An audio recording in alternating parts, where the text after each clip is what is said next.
Commander Vexillus Krondak had conquered 73 worlds without breaking a sweat, spilling a drop of alien blood, or even missing his afternoon tea break. The secret to his unprecedented success: he was monumentally, spectacularly, almost artistically boring.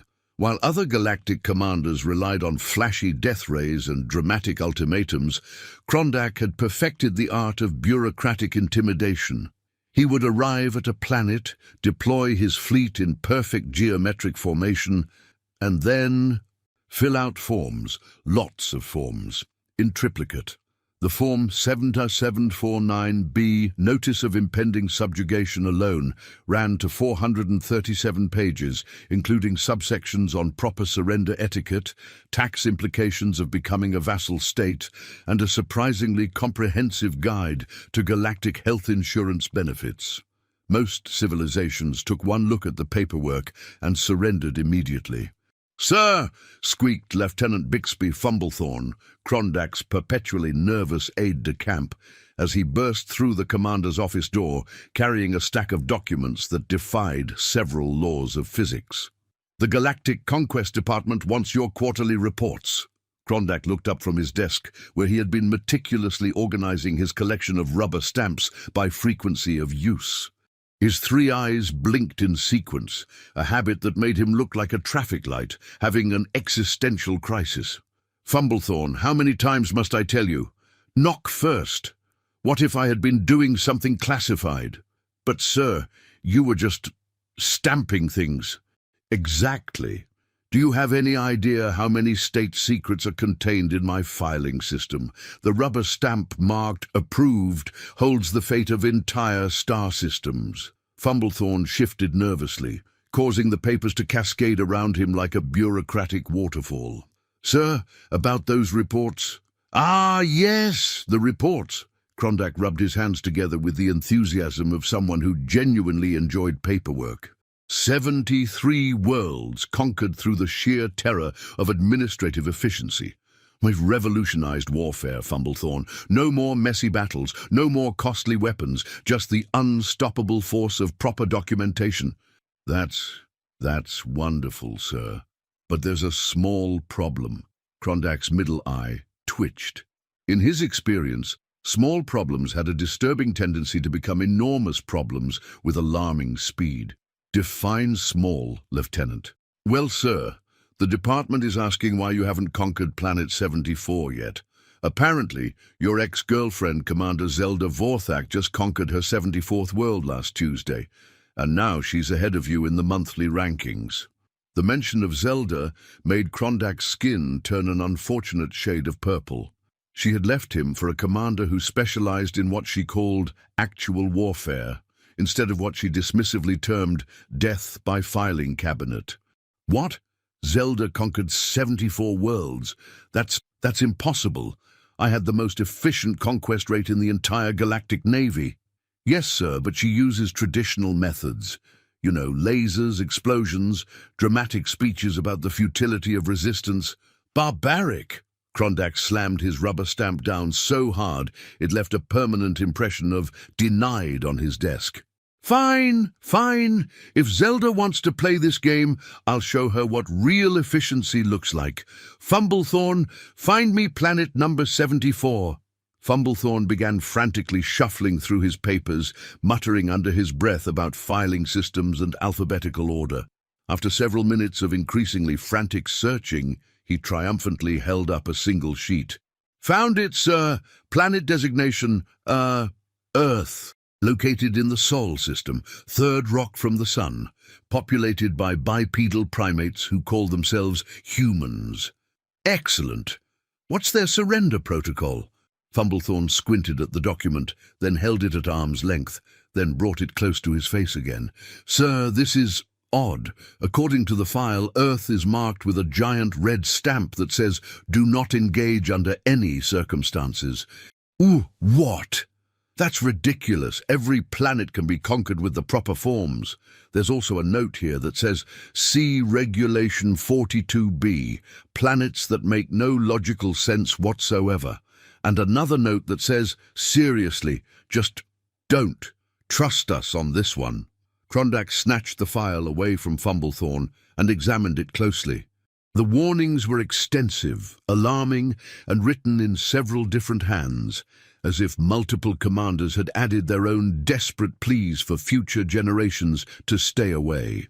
This is clearly the work of incompetent commanders who lack proper administrative skills, Krondak declared, crumpling the warnings into a ball and tossing it into his wastebasket, where it promptly burst into flames. No planet can resist the awesome power of Form 7749b. But, sir, what if there's a reason for all these warnings?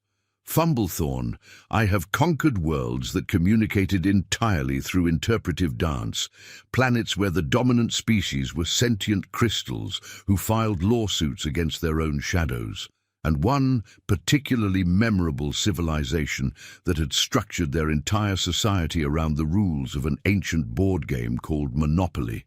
But I think I can handle a bunch of primates. Within 3 hours, Krondak had assembled what he generously called an invasion fleet.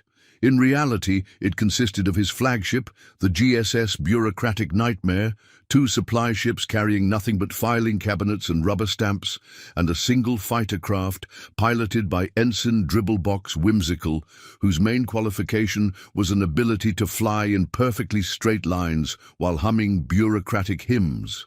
The Bureaucratic Nightmare was a marvel of galactic engineering, assuming one's definition of marvel included contains more filing cabinets than weapon systems. The ship's main bridge featured no fewer than 47 different types of stamps, a pneumatic tube system for document delivery that frequently exploded, and a red alert system that played soothing elevator music instead of alarms. "Course set for Earth, sir," announced Navigator Pickles McNavigation, whose real name had been lost in a tragic filing accident several years ago. "We should arrive in approximately 6 hours, assuming the navigation computer doesn't crash again." "Excellent. Fumblethorne, prepare the standard conquest package. I want Form 7749b translated into their local language, 20 copies of the Galactic Tax Code, and our most intimidating rubber stamp." "Sir, we don't actually know what their local language is." "Details, Fumblethorne. Details. I'm sure they speak something reasonable, like Galactic Standard or at least binary." "How complicated could it be?" As the Bureaucratic Nightmare lurched through hyperspace with all the grace and dignity of a filing cabinet falling down a staircase, Krondak settled into his command chair and began drafting his victory speech. This would show Zelda once and for all that administrative warfare was the future of galactic conquest. He had no way of knowing that somewhere in the depths of space, every alien who had ever encountered humans was simultaneously shuddering with inexplicable dread. The first sign that something was amiss came when they dropped out of hyperspace near Earth and immediately detected 17 different radio signals, all playing different music, broadcasting in at least 43 languages, and featuring what appeared to be advertisements for something called car insurance. "Sir," said Communications Officer Bleeps Whistlebottom, "I'm receiving multiple transmissions from the planet, but none of them make any sense whatsoever." "Define make no sense, Whistlebottom."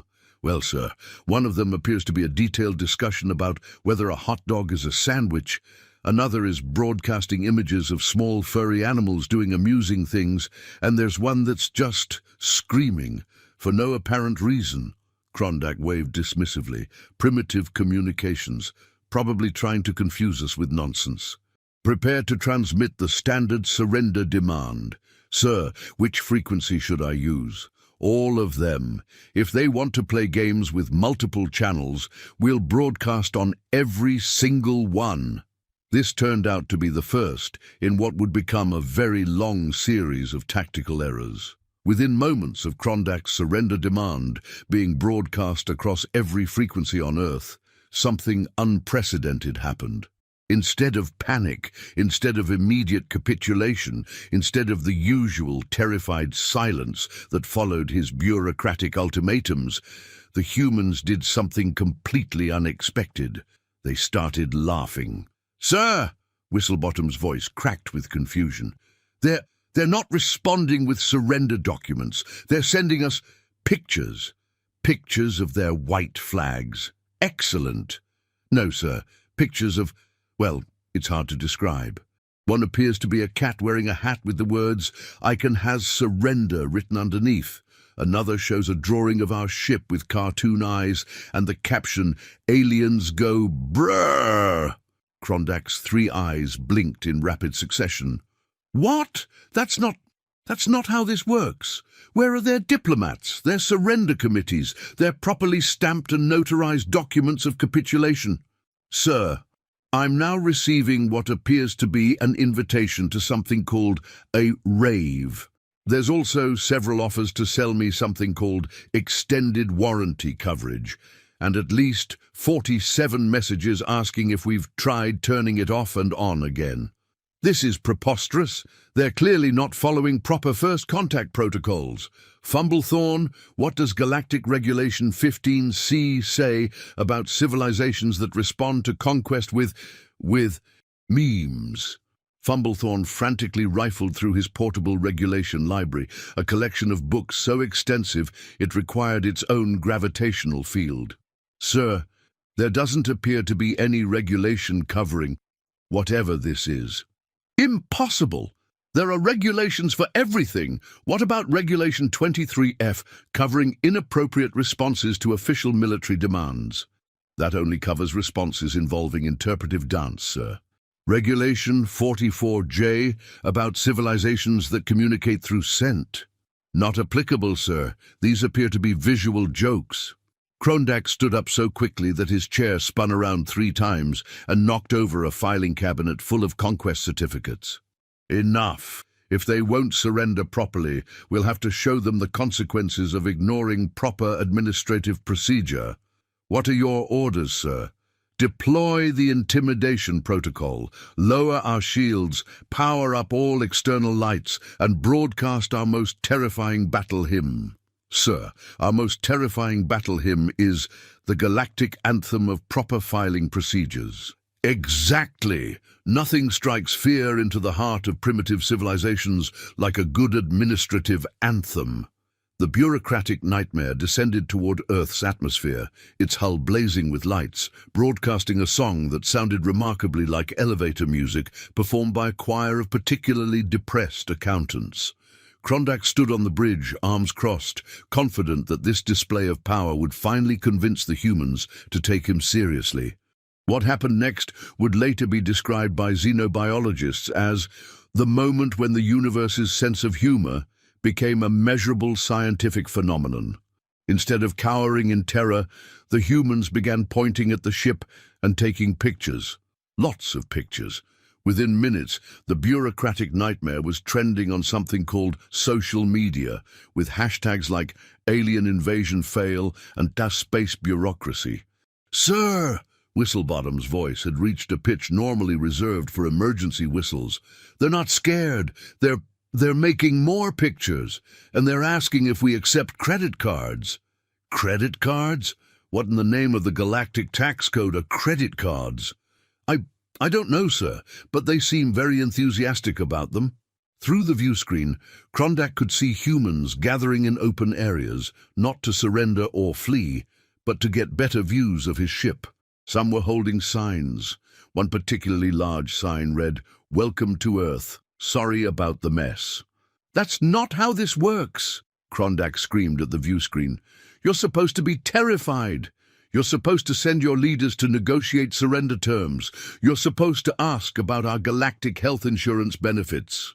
"Sir," said Navigator McNavigation quietly, "I'm picking up some sort of official transmission from the planet's surface." "Finally! Put it through!" The main screen flickered, and suddenly they were looking at a middle-aged human sitting behind a desk, wearing what appeared to be a formal uniform covered in colorful ribbons and medals. Behind him was a flag and several official-looking documents. "Greetings, extraterrestrial visitors," the human said with a warm smile. "I'm President Theodore Biscuit Bottom of the United Earth Welcome Committee, and on behalf of our planet, I'd like to say, about time you showed up. We've been waiting ages for someone to visit." Krondak blinked all three eyes simultaneously. What? Waiting for us? But you're supposed to be primitive. You're supposed to be terrified. Terrified? Good heavens, no. We've been tracking your approach for weeks. Lovely ship, by the way, very geometric. Is that a filing cabinet on the hull? It's a tactical filing cabinet, Krondak sputtered, and you're supposed to surrender. President Biscuit-Bottom chuckled. Surrender? My dear fellow, why would we surrender? You haven't even told us what you're conquering us for. Are you here for our resources, our strategic location, our extensive collection of cat videos? That's not... Krondak looked desperately at Fumblethorn. Where are my forms? Get me Form 7749B. Fumblethorn handed over the massive document, and Krondak began reading in his most official voice. By the authority vested in me by the Galactic Conquest Department, I hereby demand your immediate and unconditional surrender, as outlined in Galactic Regulation 15-A, subsection 4, paragraph 12. President Biscuit-Bottom listened politely, occasionally nodding and making small sounds. When Krondak finished, the human smiled even more broadly. That's wonderful, absolutely wonderful, but I'm afraid we can't surrender just yet. What? Why not? Well, you see, we haven't filled out our surrender application forms yet. Do you have copies of Form 7749C, the request for conquest consideration? And we'll need at least 3 business days to process the paperwork properly. Krondak's brain made a sound remarkably similar to a computer crashing. You want to fill out forms to surrender? To me? Oh yes, we're very thorough about these things. Plus, our legal department insists on reviewing all conquest agreements before signing. Something about liability issues and workers' compensation. You understand? No, I don't understand. Nothing about this makes sense. President Biscuit-Bottom leaned forward conspiratorially. Between you and me, Commander, I think you might have picked the wrong planet for a quick conquest. We humans have a peculiar relationship with bureaucracy. We've elevated it to an art form. Impossible! Nobody does bureaucracy better than the Galactic Empire. Oh, I'm sure you're very good at it. But you see, we've had thousands of years to perfect the art of making simple things impossibly complicated.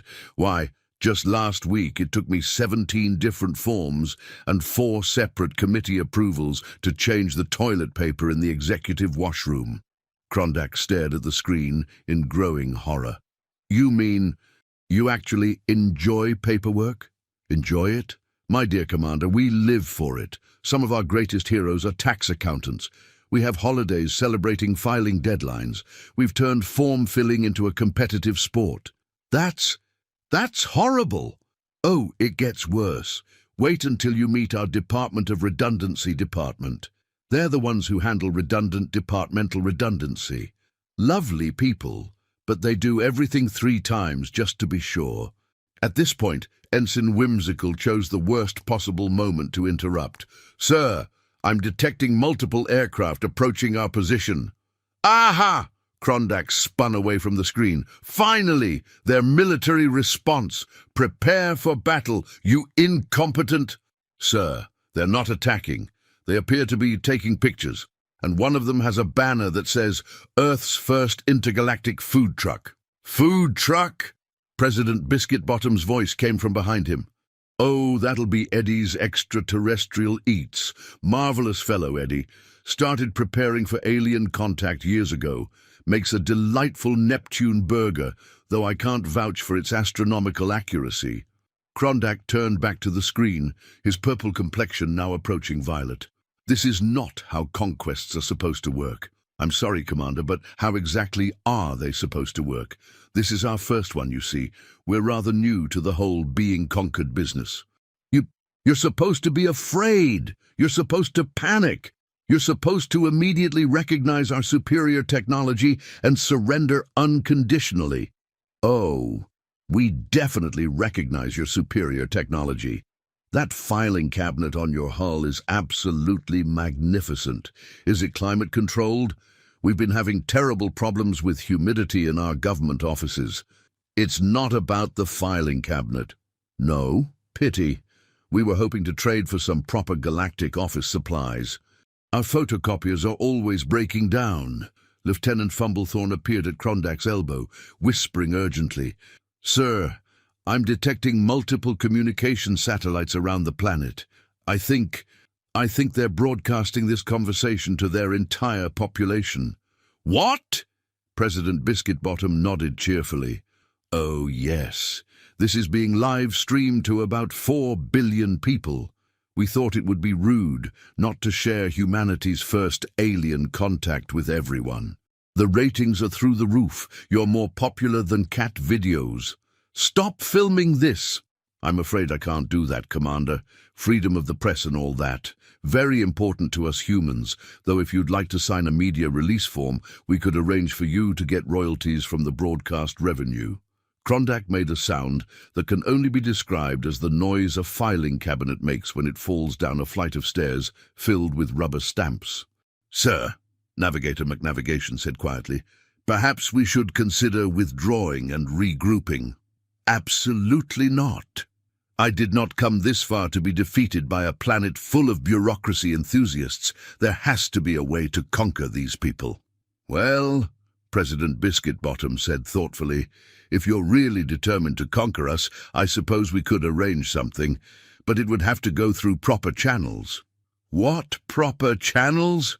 "Oh, the usual.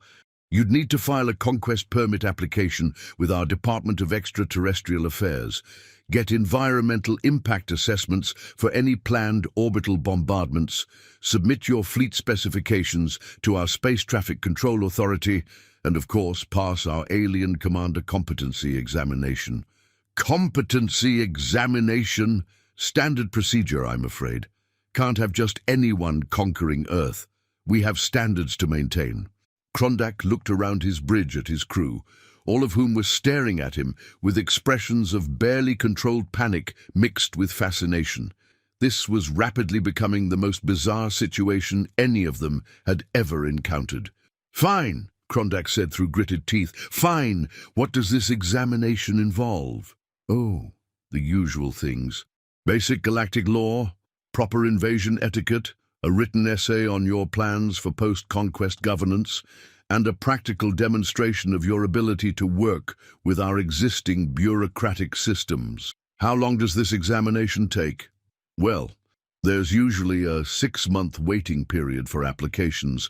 Then the examination itself takes about 3 days, and results are typically available within 4 to 6 weeks, assuming no appeals are filed."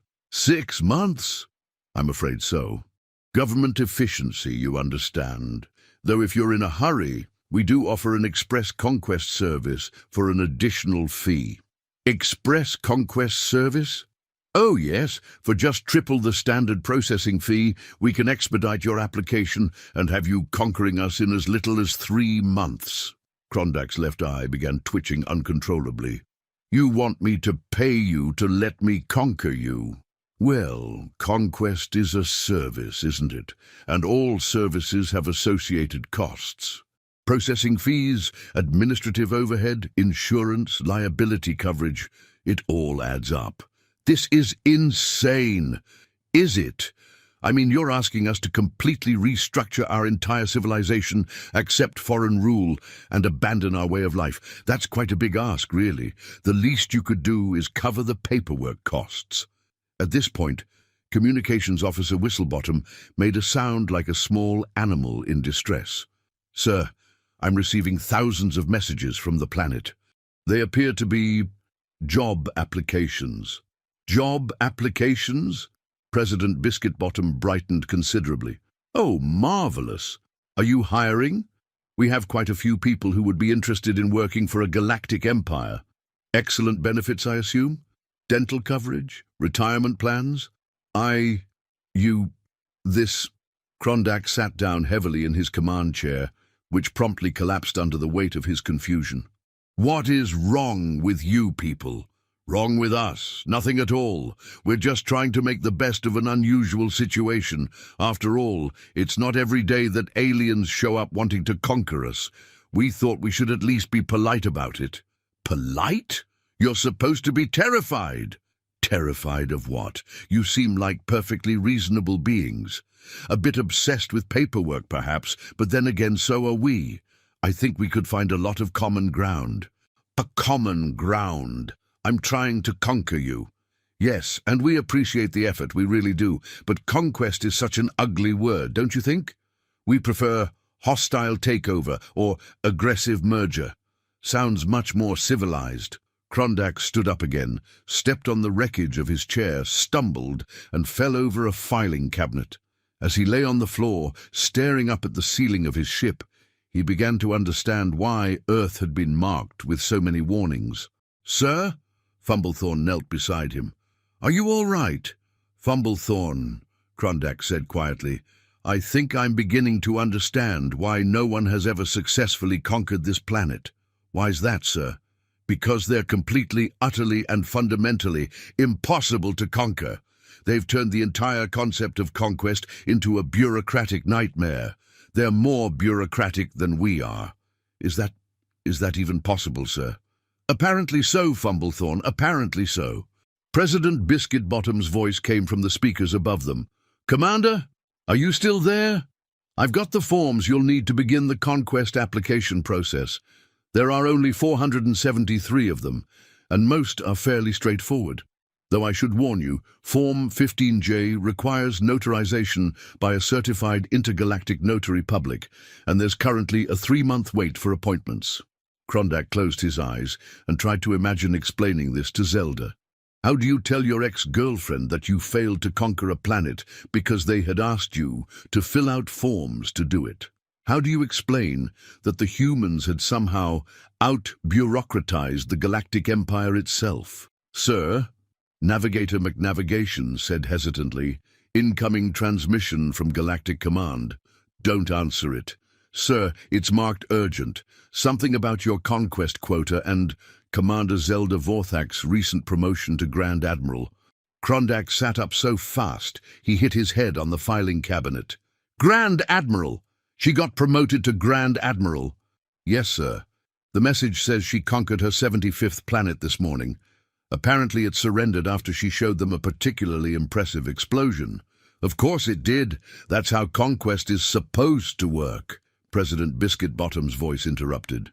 "Commander, I couldn't help but overhear. Did someone say Grand Admiral? How exciting. We'd love to meet her. Do you think she'd be interested in filling out a diplomatic visitation request form?" "No!" But it was too late. The idea had been planted, and Krondak could already see the future with horrible clarity. Zelda would come to Earth expecting a simple conquest, and instead would find herself trapped in an endless maze of forms, applications, and bureaucratic procedures. She would probably end up as trapped as he was, and then they would both be stuck here, filing paperwork for the rest of their lives. Actually, that didn't sound entirely terrible. At least they'd be together. "Fumblethorne," Krondak said slowly, "get me those forms." "Sir, the conquest application forms, all of them." "But sir, there are 473. "I know how many there are, just get them, and get me a good pen. If I'm going to be conquered by bureaucracy, I'm going to do it properly." President Biscuit-Bottom clapped his hands together delightedly. "Excellent. I'll have my assistant, Mrs. Pemberton, send over the complete package. Fair warning, though. Her handwriting is absolutely terrible, so if you have any questions about the forms, don't hesitate to ask." "This is really happening," Krondak muttered to himself. "I'm really going to fill out 473 forms to conquer a planet." "Oh, Commander," President Biscuit-Bottom added cheerfully, "I should mention that those are just the preliminary forms. Once those are approved, there's a whole secondary set for the actual conquest process. Much more detailed, of course." "How many forms in the secondary set?" "Only about 800 or so. Give or take a few dozen." Krondak looked around his bridge, at his crew of dedicated bureaucrats, at his ship full of filing cabinets and rubber stamps, at the view screen showing a planet full of humans who were apparently even more obsessed with paperwork than he was.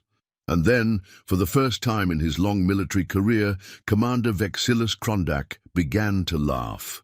It started as a small chuckle, then grew into a full-bodied laugh, then escalated into the kind of maniacal cackling that usually indicates someone has finally snapped completely. His crew watched in fascination as their commander laughed himself into hysterics, tears streaming from all three eyes. "Sir?" Fumblethorne asked nervously. "Are you having some sort of breakdown?" "Breakdown?" Crondac wiped his eyes and grinned broadly. "Fumblethorne, I think I'm having a breakthrough. Don't you see? We haven't failed at all. We've found our people. We've discovered a civilization that appreciates proper administrative procedure. We've found paradise." "Paradise, sir?" "A world where bureaucracy is not just accepted, but celebrated. Where forms are not obstacles, but opportunities. Where proper filing is not a chore, but a calling." President Biscuitbottom nodded approvingly from the screen. "Now you're getting the hang of it, Commander. Welcome to Earth, where we've turned red tape into an art form. I have a proposal," Crondac announced to the screen. "Instead of conquest, what would you say to partnership? Partnership, how intriguing. What did you have in mind?" "A cultural exchange program. We teach you advanced galactic bureaucracy, and you teach us your obviously superior techniques for making simple processes impossibly complicated." "Now that sounds interesting, though I'm afraid it would require filing a cultural exchange application with our Department of Interspecies Relations. That's only about 60 forms, and there's usually just a 2-month processing period." "Perfect." And so, in a development that surprised absolutely everyone except the humans themselves, the first contact between Earth and the Galactic Empire resulted not in conquest, war, or even surrender, but in the formation of the universe's first intergalactic bureau of bureaucratic excellence. 6 months later, Commander Crondac found himself appointed as Earth's first alien liaison for administrative affairs, a position that required him to fill out exactly 1,237 forms, but came with excellent health benefits and unlimited access to Earth's legendary coffee. Commander Zelda Vorthak did eventually arrive on Earth, drawn by reports of Crondac's unprecedented administrative victory. She came expecting to find him defeated and humiliated, ready to mock his failure and claim Earth as her own 76th conquest. Instead, she found him sitting in a luxurious office in the former United Nations building, surrounded by filing cabinets that gleamed like trophies, stamping documents with the satisfied air of someone who had found their true calling in life. "Vex!" Zelda burst through his office door without knocking, her traditional blue-to-purple skin flushed with indignation. "What in the name of the 7 hells of paperwork is going on here?" Crondac looked up from Form 15847J, request for interdimensional coffee import licensing, and smiled with genuine warmth. "Zelda, wonderful to see you. Please sit down. Can I offer you some coffee? It's a local delicacy, and I'm told it's absolutely essential for proper bureaucratic function." "I don't want coffee. I want to know why you're sitting here filing paperwork instead of conquering this ridiculous planet." "Oh, but I have conquered it." Crondac gestured expansively at his office, which featured 17 different types of filing systems and a wall-mounted display of rubber stamps that would have made museum curators weep with envy. It just took a slightly different approach than traditional methods. Different approach? You're working for them. With them, Zelda. There's a difference. Would you believe that these humans have developed bureaucratic techniques so advanced that they make our entire administrative system look like finger painting? Zelda stared at him as if he'd grown a fourth eye. "You've lost your mind." "On the contrary, I've found it. Zelda, do you know what Form 7749B looks like after it's been processed through the Earth-Human Bureaucratic Enhancement Protocol?" What? Crondac pulled out a document that appeared to have achieved its own gravitational field. 1,700 pages. 1,700. They've taken our simple conquest form and turned it into a masterpiece of administrative complexity. It has subsections with sub-subsections that reference other forms that don't exist yet, but might be created if the proper committees approved the formation of the committees that would be responsible for determining whether such committees should exist. That's horrible. That's beautiful. Zelda, they've elevated bureaucracy to a level I never thought possible. They have forms for filling out forms. They have committees that meet to decide when other committees should meet. They have an entire department whose only job is to determine whether other departments are necessary. Zelda sat down heavily in the chair across from his desk, her complexion cycling through several shades of purple. But what about conquest? What about the glory of battle? What about showing these primitives the superiority of the galactic empire? Oh, we're doing that, just in a much more sophisticated way. Instead of crude displays of military might, we're demonstrating the awesome power of proper administrative procedure. Instead of terrifying them with weapons, we're inspiring them with the beauty of well-organized filing systems. You're insane. I'm efficient. Zelda, do you know how much resources we waste on traditional conquest? The fuel costs alone for orbital bombardment could fund 17 different filing system upgrades. And the paperwork afterward, cleaning up after explosions, requires enormous amounts of documentation. But we're warriors.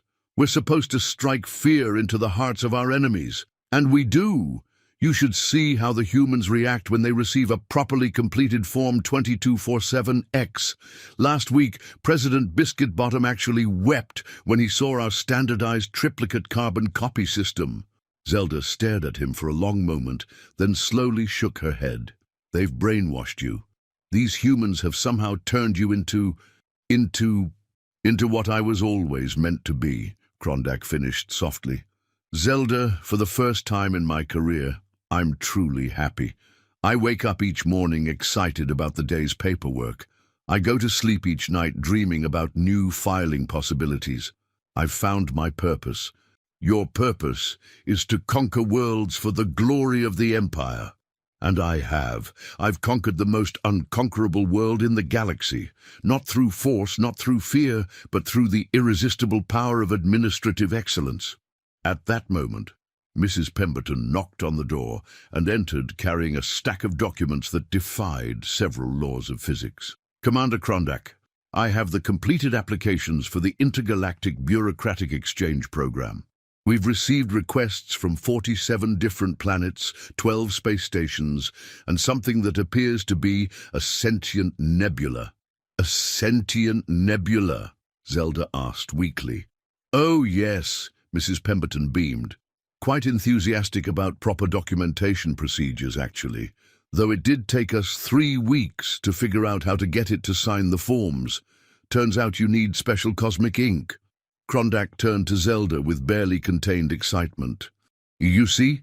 Proof of our success. Word of our administrative achievements is spreading across the galaxy. Zelda looked at the mountain of paperwork, then at Krondak's glowing expression, then at Mrs. Pemberton, who was somehow balancing documents that appeared to weigh more than a small moon. This is insane, she whispered. This is revolutionary, Krondak corrected. Zelda, I want you to meet Dr. Reginald Papersworth, Earth's Minister of Administrative Affairs. He's developed techniques that make our most complex forms look like children's drawings. Before Zelda could protest, Krondak pressed a button on his desk and spoke into the intercom. Dr. Papersworth, could you please come to my office? I'd like you to meet Commander Vorthak. Within moments, a small, energetic human appeared in the doorway, wearing glasses that appeared to be made entirely of paperclips and carrying what looked like a briefcase that had achieved sentience. Commander Krondak, delighted to see you. And this must be the famous Commander Vorthak. I've heard so much about your traditional conquest methods. Zelda eyed him suspiciously. Traditional methods that actually work. Oh, I'm sure they do. Very efficient, I'm told, though I imagine the clean-up paperwork must be dreadful. All those casualty reports, property damage assessments, environmental impact studies. We don't bother with clean-up paperwork, Zelda said proudly. We just blow things up and move on. Dr. Papersworth looked horrified. No clean-up paperwork, but how do you document the conquest? How do you file your completion reports? How do you handle the insurance claims? Insurance claims. Oh my! Commander, you can't just conquer a planet without proper insurance coverage.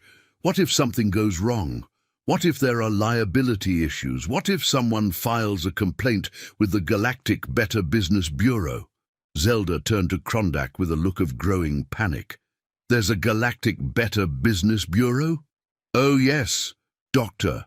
Papersworth pulled out a form that appeared to be printed on paper made from crystallized bureaucracy.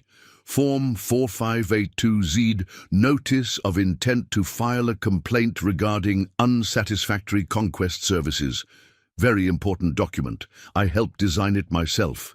You helped design complaint forms for Conquest?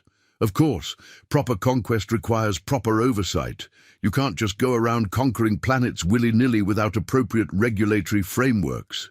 Zelda sat down again, her complexion now approaching a shade of purple that had no name in any known language. Regulatory frameworks for conquest. Absolutely. We've developed a comprehensive system for ensuring that all interplanetary military actions meet strict quality standards. Why, just last month we had to reject 3 different conquest applications because they failed to include proper environmental impact assessments. You rejected conquest applications. Krondak leaned forward eagerly. It's brilliant, Zelda. They've turned conquest into a regulated industry, complete with licensing requirements, quality control standards, and customer satisfaction surveys. Customer satisfaction surveys for conquest victims. Exactly. It's all about ensuring positive post-conquest experiences for both the conquerors and the conquered. Very forward-thinking. Dr. Papersworth nodded enthusiastically. We've found that traditional conquest methods often lead to unhappy conquered populations, which results in rebellions, administrative headaches, and poor reviews on Galactic Yelp. Galactic Yelp? Oh yes, it's a review platform for interstellar services. Your current conquest rating is quite poor, I'm afraid. Lots of complaints about excessive explosions and inadequate post-conquest customer service. Zelda made a sound like a filing cabinet having an existential crisis. This is impossible. This can't be real. Oh, it's quite real, Mrs. Pemberton chimed in. In fact, we've prepared a complete conquest quality improvement package for you. It includes a detailed analysis of your current methods, suggestions for improvement, and a comprehensive training program in modern administrative warfare techniques. How many forms is that? Only about 1,200, though there are several optional supplements that might be useful. The Advanced Bureaucratic Intimidation course is particularly popular. Zelda looked around the room at the 3 humans, all beaming at her with the enthusiasm of people who genuinely believed that paperwork was the highest form of human achievement, and at Krondak, who was nodding along with evident delight. I need air, she said quietly. Oh, there's a form for that, Dr. Papersworth announced. Form 892F, request for temporary atmospheric relief due to administrative overwhelm. Very common among newcomers to advanced bureaucratic systems. Stop! Zelda stood up so quickly that several filing cabinets rattled. Just stop! This is madness! Pure, undiluted madness! Actually, Mrs. Pemberton said thoughtfully, there's also a form for that. Form 1567Q, Declaration of Administrative-Induced Temporary Insanity. Though you'll need 3 character witnesses and a notarized statement from a licensed bureaucratic psychiatrist. Zelda stared at her, then began to laugh. It started as a small giggle, then grew into full-bodied laughter, then escalated into the kind of hysterical cackling that usually indicated someone had encountered something so absurd that their brain had simply given up trying to process it. Character witnesses, she gasped between fits of laughter, for temporary insanity caused by paperwork. Well, yes, Mrs. Pemberton said, looking slightly concerned. We have to maintain proper documentation standards, even for mental health issues. Of course you do, Zelda wiped tears from her eyes. Of course you do, because why would anything on this ridiculous planet make sense? Krondak watched his ex-girlfriend's breakdown with growing concern, but also with a strange sense of hope. He recognized the signs. This was exactly how he had felt when he first encountered Earth's bureaucratic systems. The initial shock, the disbelief, the dawning realization that everything you thought you knew about efficiency was woefully inadequate.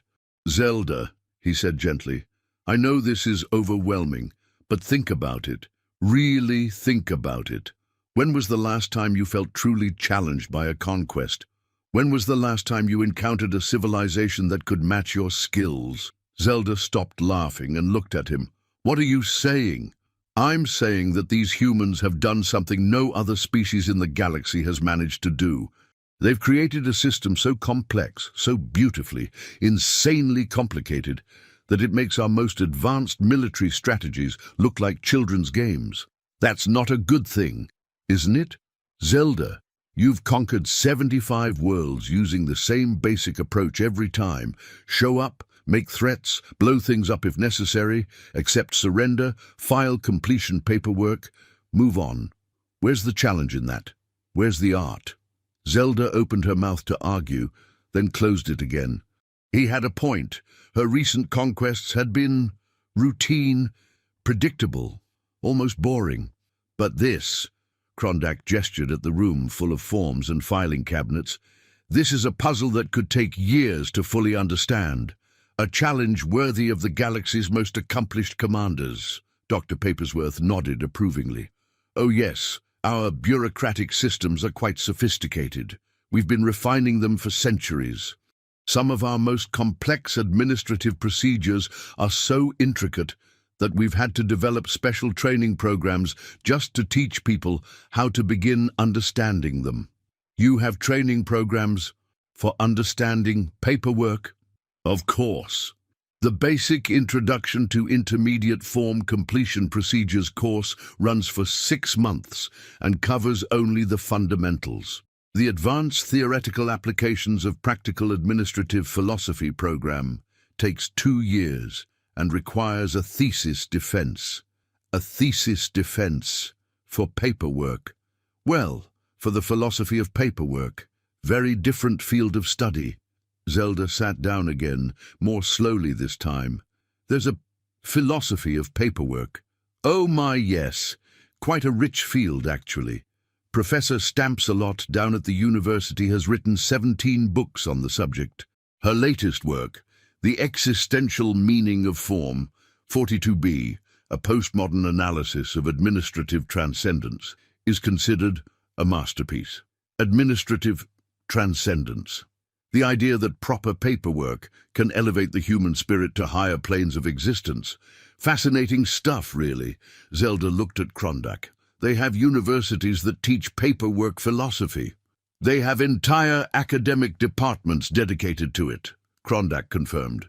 "Zelda, this is the most intellectually advanced civilization I've ever encountered. They're insane. They're brilliant. Those are not mutually exclusive concepts," Mrs. Pemberton observed helpfully.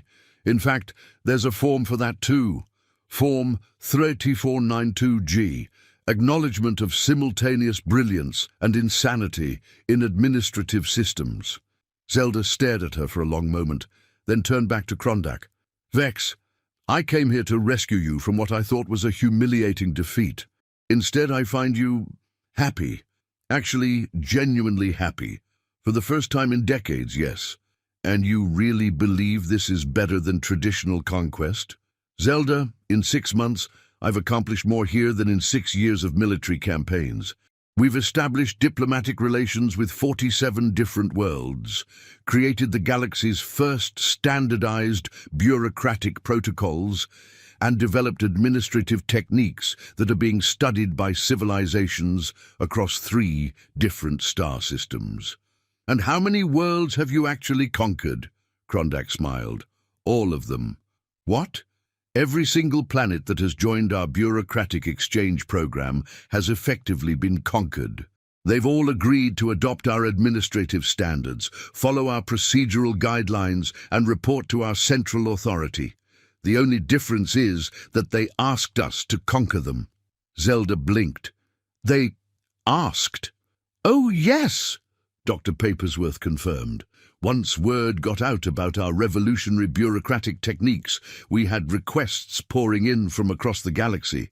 Everyone wanted to learn our methods. So instead of fighting wars and dealing with rebellions and managing occupied territories," Krondak continued, "we have a growing alliance of planets that are eager to cooperate with us, adopt our systems, and contribute to our collective administrative efficiency." Zelda was quiet for a long moment, processing this information. Finally, she spoke. "How many planets?" "Currently, 47, with another 32 applications pending approval. 79 planets, plus 12 space stations, 3 asteroid mining operations, and that sentient nebula I mentioned." Zelda did some quick math in her head. "That's more than both of our conquest totals combined. And growing daily. Plus no maintenance costs, no garrison requirements, no rebellion suppression, and excellent customer satisfaction ratings on Galactic Yelp. I still can't believe there's a Galactic Yelp. 5 stars across the board," Mrs. Pemberton announced proudly. "Our most recent review said, 'Finally, a conquest experience that values proper documentation and customer service. We'll definitely recommend to other planets considering subjugation.'" Zelda rubbed her temples with both hands. "This is the strangest conversation I've ever had." "It's about to get stranger," Krondak said with a grin, "because I have a proposition for you." "Oh no. Join us." "Oh no. Think about it, Zelda. You could be a founding member of the galaxy's first truly efficient conquest organization, co-commander of the Intergalactic Bureau of Bureaucratic Excellence." "Co-commander?" "Of course. This operation is getting too big for one person to handle. I need someone with your experience and expertise, someone who understands traditional military operations but can adapt to advanced administrative warfare." Zelda looked around the room again, taking in the filing cabinets, the stacks of forms, the humans who seemed genuinely excited about paperwork, and Krondak's hopeful expression. "What would I have to do? Learn the systems, master the forms, help us develop new techniques for peaceful bureaucratic conquest. Oh, and fill out the new employee orientation package." "How many forms is that?" "Only about 300, Mrs. Pemberton said reassuringly, "though there are several optional training modules that might be useful." Zelda closed her eyes, took a deep breath, and thought about her future. She could return to traditional conquest, blowing up planets and filing the same boring completion reports for the rest of her career. Or she could stay here in this bizarre administrative wonderland and learn to conquer worlds through the power of properly organized paperwork. When she opened her eyes, Krondak was watching her with an expression of barely contained hope. "Fine," she said quietly, "fine, but I want my own office, my own filing system, and I refuse to use any pen that doesn't write in purple ink." The room erupted in celebration. Krondak jumped up and hugged her. Mrs. Pemberton began pulling forms out of her briefcase, and Dr. Papersworth started explaining the employee benefits package, which apparently included dental coverage and a retirement plan based on successful form completion rates. And so, 6 months after Commander Vexillus Krondak first arrived at Earth, expecting a simple conquest, the galaxy's 2 most successful military commanders found themselves sitting in a former United Nations building, filling out new employee orientation forms and learning about the profound philosophical implications of proper document organization. The universe, it turned out, had an excellent sense of humor. 2 years later, the Intergalactic Bureau of Bureaucratic Excellence had grown into the largest peaceful conquest organization in galactic history, with over 200 member worlds, 15 asteroid mining consortiums, 3 sentient nebulae, and 1 particularly enthusiastic black hole that had somehow learned to fill out forms using gravitational waves. Krondak and Zelda, now co-commanders of Administrative Excellence, sat in their shared office overlooking the rebuilt United Nations Plaza, which had been converted into the galaxy's largest filing center. Through their window, they could see representatives from dozens of different worlds, attending the third annual conference on advanced bureaucratic techniques. "You know," Zelda said, stamping her approval on Form 45782-GX, Application for Interdimensional Photocopier Licensing. "I never thought I'd say this, but I think we might actually have conquered the universe." "Through the power of proper paperwork," Krondak agreed, adding his signature to a document that appeared to be written in 17 different languages. Who would have thought? The humans, apparently. The humans, Krondak confirmed.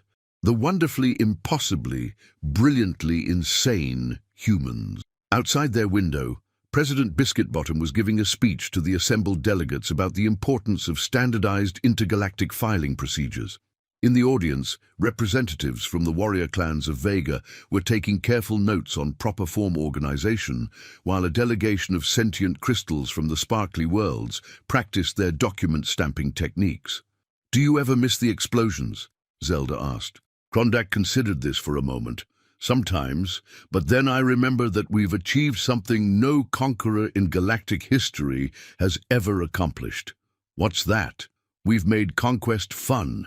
And as if to prove his point, somewhere in the building below them, a group of newly recruited administrators from the tentacle worlds of Slimy Prime began singing the official anthem of the Intergalactic Bureau of Bureaucratic Excellence, a rousing song about the joy of properly completed forms and the beauty of well-organized filing systems. The universe, Krondak reflected, was indeed a strange and wonderful place. "Pass the rubber stamps, would you? We've got a galaxy to conquer."